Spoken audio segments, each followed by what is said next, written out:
Students, topic हम cover कर रहे हैं इलिप्स।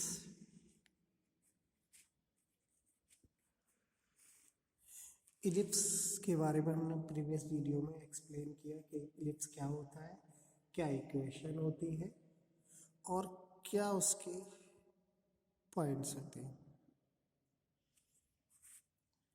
देखिए, एक क्वेश्चन सॉल्व करते हैं इलिप्स पर डिपेंड। क्या है question? Find foci eccentricity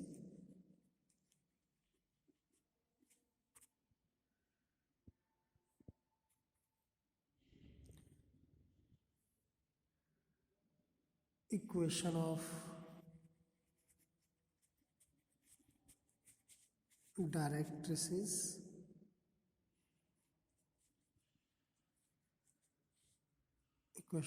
directrices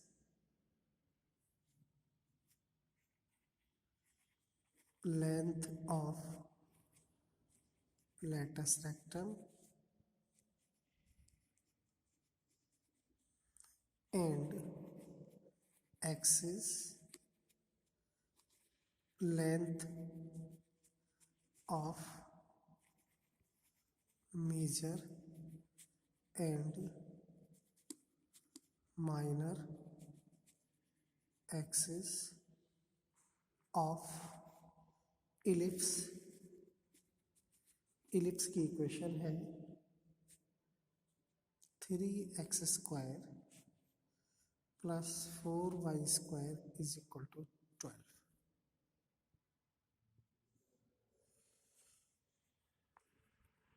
solution इसका देखिए कैसे करेंगे। गिवन इलिप्स है 3x² plus 4y² is equal to 12। अब हमें इसे स्टैंडर्ड फॉर्म में चेंज करना है। स्टैंडर्ड फॉर्म क्या होती है वो हम लिख देते हैं यहाँ, x² upon a² plus y² upon b² is equal to 1। मतलब यहाँ 1 होना चाहिए, जहाँ 12 है यहाँ 1 होना चाहिए। इसके लिए क्या करें हम? Dividing by 12 on both sides. तो क्या आएगा? देखिए 12 से डिवाइड करेंगे तो x² अपॉन 4 रहेगा, यहाँ y² अपॉन 3 रहेगा इक्वल टू 1। 12 से डिवाइड करेंगे या तो 1 आ जाएगा, यहाँ करेंगे तो 3 से 12 कैंसिल करेंगे तो 4 रहेगा, 4 से 12 को कैंसिल करेंगे, डिवाइड करेंगे 3 रहेगा।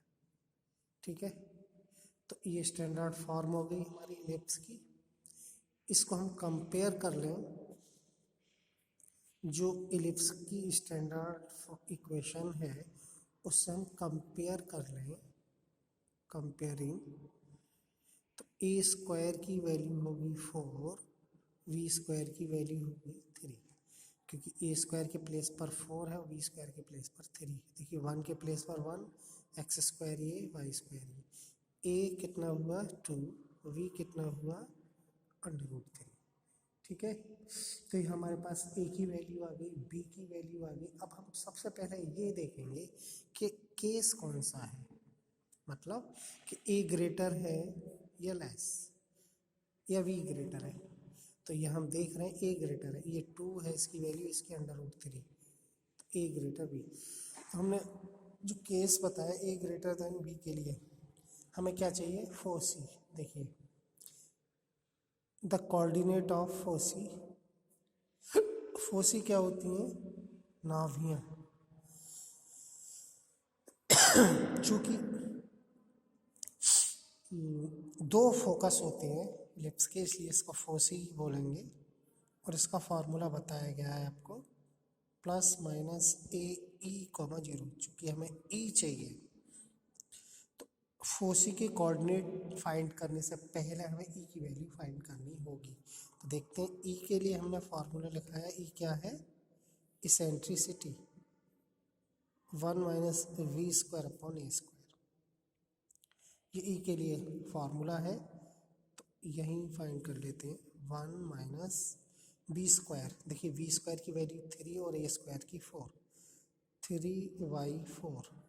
इसको आप सॉल्व करेंगे तो इसका आंसर आएगा 1/2। एलसीएम लेकर कैलकुलेशन, फिर अंडर रूट 4 माइनस 3, 1/4 आएगा, 1/4 का अंडर रूट 1/2। अब यहाँ पर जो फोसी पूछा, एक तो यही आंसर हो गया, एसेंट्रिसिटी भी पूछी है। इसेंट्रिसिटी अब बाय द वे नहीं पूछते क्वेश्चन में फाइंड, तब भी हमें फाइंड करनी ही होती, क्योंकि फोसी की ज़रूरत पड़ती है, कोऑर्डिनेट ऑफ फोसी, इसेंट्रिसिटी की ज़रूरत पड़ती है। सॉरी, तो इसेंट्रिसिटी यानी उत्केंद्रता। तो देखिए अब हम फोसी के कोऑर्डिनेट लिखते हैं, फार्मूला हमने लिख ही दिया। तो फोसी का जो फार्मूला हमने लिखा वो था प्लस माइनस ए इंटू ई कॉमा 0। प्लस माइनस ए है 2 और ई है 1/2 कॉमा 0। इसको सॉल्व किया, प्लस माइनस 1 कॉमा 0। देखिए आंसर आ गए फोसी के, यानी फोसी के कोऑर्डिनेट हो गए। कोऑर्डिनेट दो फोकस, एक 1 कॉमा 0, दूसरा -1 कॉमा 0। अगला पॉइंट पूछा गया है डायरेक्ट्रिक्स की इक्वेशन। तो हम लिखते हैं इक्वेशन ऑफ डायरेक्ट्रिक्स। फार्मूला आपको बताया गया है, x is equal two plus minus a upon E, implies that x is equal two plus minus a की वैल्यू 2 है हमारे पास और e की 1/2। 2 यहाँ आ जाएगा तो x इज इक्वल टू हो गया प्लस माइनस 4। देखिए दो डायरेक्ट्रिक्स हैं, एक डायरेक्ट्रिक्स होगी x इज इक्वल टू 4, दूसरी x is equal to -4।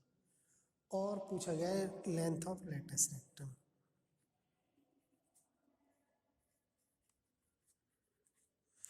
Length इसकी लंबाई, क्योंकि कोऑर्डिनेट भी होते हैं लेटस रेक्टम के, इसलिए हमें लिखना पड़ेगा लेंथ ऑफ लेटस रेक्टम क्या होती है 2v² अपॉन ए। देखिए 2, बी स्क्वायर की वैल्यू 3 हम देख सकते हैं और ए की वैल्यू 2, 2 से 2 कैंसिल 3, तो लेटस रेक्टम आया 3, यानी नाभिलंब की लंबाई। उसके बाद पूछा गया एक्सिस ऑफ इलिप्स इज, कौन सा एक्सिस है एक्स एक्सिस, क्योंकि मेजर एक्सिस कौन सा है एक्स एक्सिस, क्योंकि ए की वैल्यू ग्रेटर है तो ए एक्स के नीचे है, इसलिए एक्स एक्सिस इलिप्स की एक्सिस है। तो अगर कहा जाए द इक्वेशन ऑफ एक्सिस, अगर ये पूछा जाए कि एक्सिस ऑफ इलिप्स क्या है एक्स एक्सिस, एक्स एक्सिस। अब ये कहा जाए the equation of axis of ellipse, ellipse की एक्सिस की इक्वेशन इज क्या होगी, तो एक्स एक्सिस की इक्वेशन होती है y इज इक्वल टू 0। जो आपको कोऑर्डिनेट में स्टार्टिंग में बताया गया है कि एक्स एक्सिस की equation y equal to 0, Y axis की equation x is equal to 0। चूँकि इस इलिप्स की जो एक्सिस है, जो अक्ष है, वो एक्स एक्सिस है। अगला पॉइंट पूछा गया है length of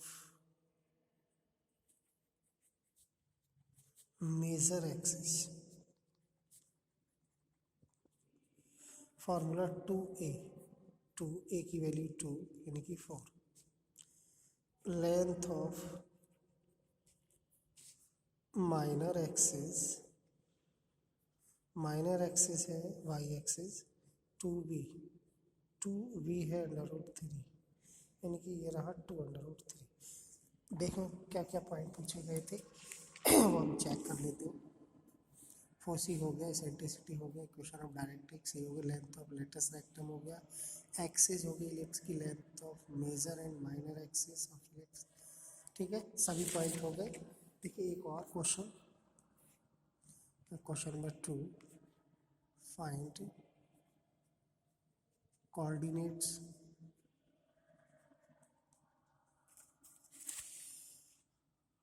of ends of latus rectum।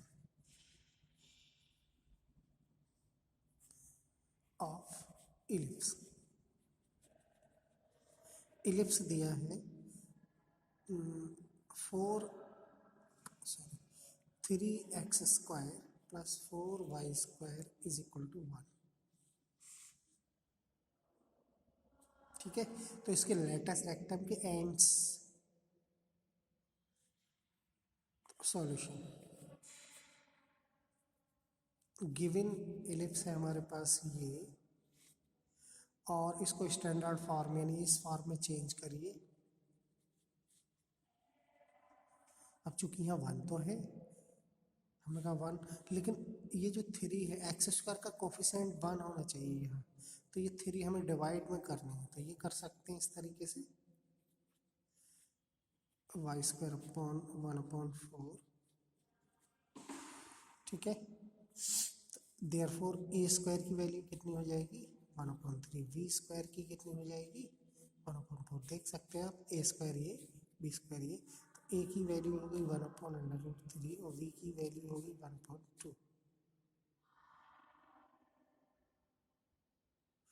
तो यहाँ कौन सा नंबर ग्रेटर है? ठीक, तो a ग्रेटर है, क्लियर है।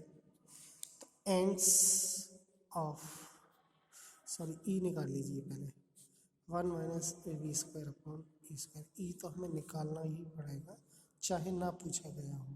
b² की वैल्यू है 1/4, इसकी है 1/3। तो सॉल्व करिए 1 - 3/4।